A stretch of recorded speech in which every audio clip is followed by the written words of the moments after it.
So dear students, देखिए आज हम लोग शुरू करेंगे ना बार ग्राफ्स एंड प्रोबेबिलिटी। तो मैंने कहा था कि आप लोगों को एक ग्राफ पेपर जो इस तरह से होता है ना, ये अरेंज करके रखना था। अगर आप लोग रखे हैं तो आज आपको बहुत ही मदद मिलेगा, आपको काम करने में मज़ा आएगा। अदरवाइज़ आप कुछ ही नहीं कर पाओगे आज। तो देखिए करना क्या है। बार ग्राफ्स हमने पढ़ा था ना कि जो हम लोग जो पढ़ रहे हैं स्टैटिस्टिक्स, उसमें डेटा का कलेक्शन करना है, रिप्रेजेंटेशन करना है और एनालिसिस करना है। तो हमने कलेक्शन तो देखनी है लास्ट चैप्टर में। अब इसका हम लोग क्या करेंगे, रिप्रेजेंटेशन करेंगे बाय यूजिंग बार ग्राफ्स, है ना। तो बार ग्राफ्स नाम से ही पता चल रहा है ग्राफ बनाने है।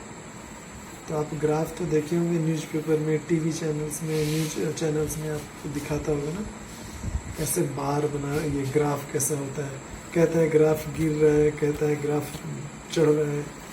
तो वही है, वही ग्राफ हम लोग स्टडी करेंगे। तो ये ग्राफ है क्या? तो ये ग्राफ कुछ है नहीं, एक तरीका है, एक रिप्रेजेंट करने का तरीका है, मतलब प्रदर्शित करने का तरीका है। ये पिक्टोरियल रिप्रेजेंटेशन है, पिक्चर बना के हम लोग रिप्रेजेंट करते हैं। किसको? न्यूमेरिकल डेटा को। वही है, किसके मदद से? In the form of rectangles, या इसी को बार्स कहा जाता है, जो कि इक्वल विड्थ के होते हैं लेकिन डिफरेंट हाइट के होते हैं, और होंगे भी, है ना। वो इन्हीं को बार कहा जाता है। जो इस तरह से उठ रहे हैं ना, ये रेक्टेंगल है ना जी, तो ये रेक्टेंगल है, इन्हीं को बार कहा जाता है। ओके, इनका हाइट देखिए अलग अलग लेकिन विड्थ सेम है ना, वही बात है। तो ये बार ग्राफ हो गया, है ना।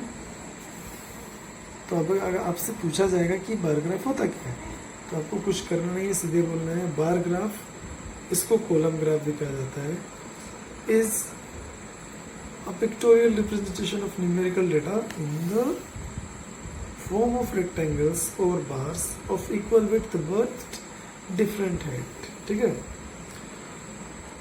तो यही है।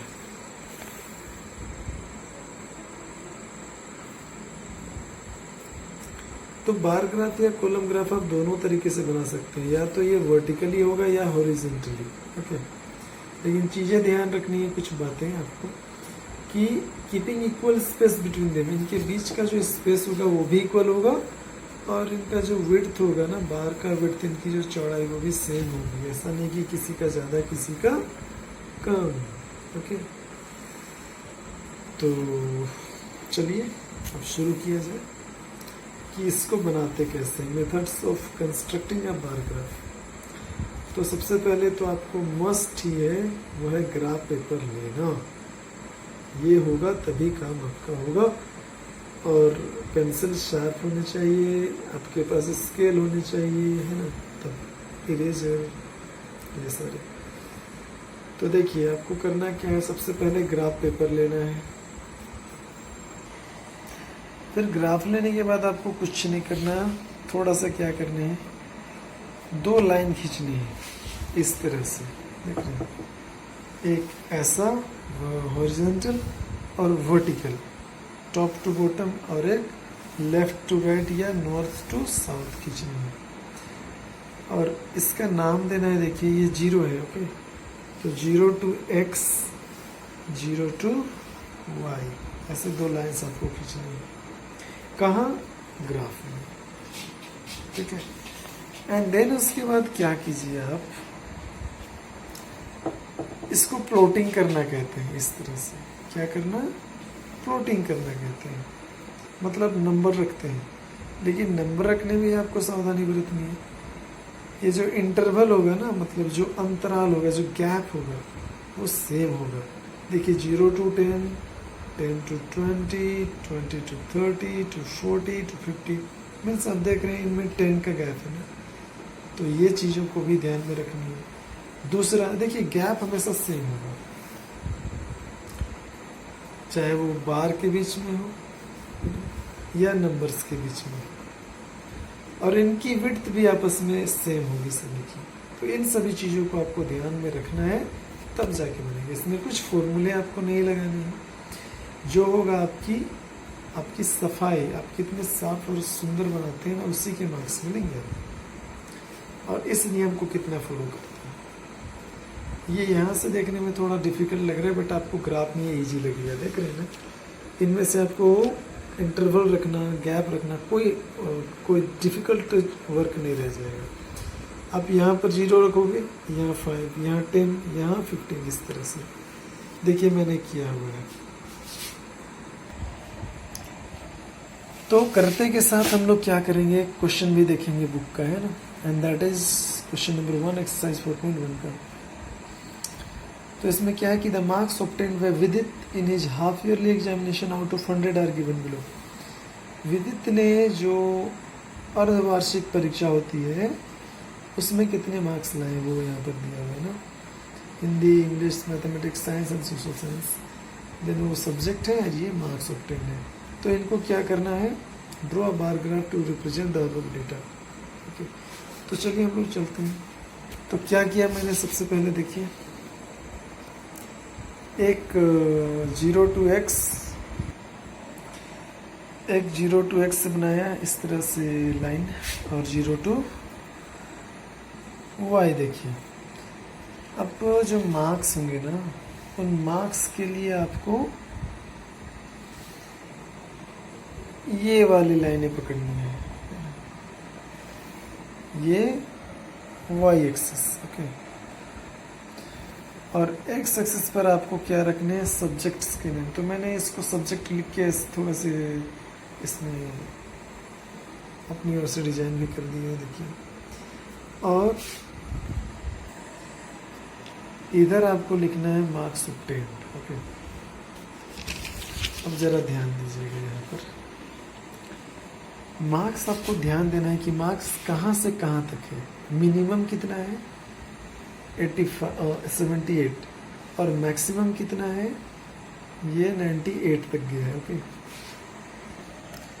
बस यहीं पर आपको ध्यान देना है कि आप इधर जो प्लॉटिंग करेंगे ना, तो ध्यान में रखना है कि मिनिमम वैल्यू भी आपका इसमें समा जाए, कवर हो जाए, और मैक्सिमम वैल्यू भी इसी में कवर हो जाए। दैट इज 78 भी आ जाए और 98 भी, ओके। तो 0 से अगर आप शुरू करते हो तो ये ऑब्वियसली आएगा ही आएगा। बस गैपिंग आपको थोड़ा से काउंटिंग करके थोड़ी स्मार्टनेस दिखानी है और शुरू से काउंटिंग करते हुए चलनी है। तो मैंने भी किया था, तो मुझे ना यही आसपास मैंने यही कहीं से शुरू किया था, इस आसपास से। तो ये छोटा हो गया क्योंकि मैं 5-5 का गैप ले रहा हूँ ना, ज़रा देखिए ध्यान से। 5, 10, 15, 20, 25, 30, 35, 40, 45, देख रहे हैं। तो ये चलते चलते कहाँ तक गया है, ये देखिए 100 तक गया है ना।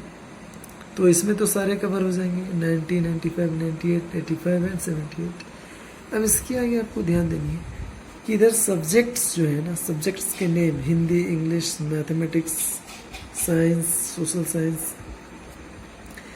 इनका जो विड्थ है वो सेम। मैंने ना दो जो बॉक्स है स्क्वायर्स वो लिए हैं, देखिए 2-2। तो आप भी ले सकते हैं। मैंने इसलिए ऐसा लिया है ताकि ये पूरा पेज भरा भरा दिखे। देखिए आपको पेज को मैनेज करने भी सीखना होगा इस चैप्टर में, कि आपका जो ग्राफ का पेज है देखिए वो भरा हुआ दिख रहा है ना, तो अच्छा दिख रहा है। आप छोटा बनाओगे तो भी कोई गलत नहीं है, बट थोड़ा अच्छा दिखता है। तो हिंदी के लिए ऐसा कीजिए, इंग्लिश के लिए ऐसा, और मैथ के लिए ऐसा। अभी इसका हाइट जो है, बार का हाइट, वो जैसे इधर डेटा दिया है ना उसी के आधार पर जाएगा। जैसे हिंदी का 90 है तो आप हिंदी का ये बार उतनी ही उठाओगे जितना तक 90 आता है। तो देखो इधर 90 कहाँ तक आएगा, ये 90 रहा ना। तो ठीक इसी के सीधे में मैंने क्या किया, बार को लिमिट कर दिया और 90 लिख दिया ऊपर। नहीं लिखोगे तो चलेगा, बट मैंने लिख दिया। तो ये हिंदी का हो गया, ओके।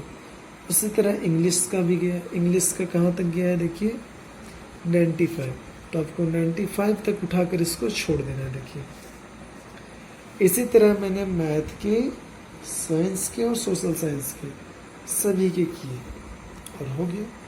तो बार ग्राफ यही थे। अब ध्यान दीजिए ज़रा सा, बार के बीच जो गैप है वो हमेशा सेम है, देख रहे हैं ना। देखिए बार का विड्थ भी सेम है, ये दो चीज़ें होगी। इधर नंबर्स के बीच जो गैप रखा है मैंने वो भी सेम है, 0 to 5, 5 to 10। ऐसा नहीं कि 0 to 5 रखे, यहाँ 15, यहाँ 30 या फिर 60, ऐसा गलत, ये गलत हो जाएगा, ये गलत है। तो ये भी इक्वल इंटरवल पर है, ये भी गैपिंग इक्वल है और इनका विड्थ भी सेम है। तो ये तरीका है। तो आई होप ऐसे आप बना सकते हैं। सो नेक्स्ट क्वेश्चन 2, 3, 4, 5, 6, 5 तक बनेगा और 6 से अलग बनेगा। ओके।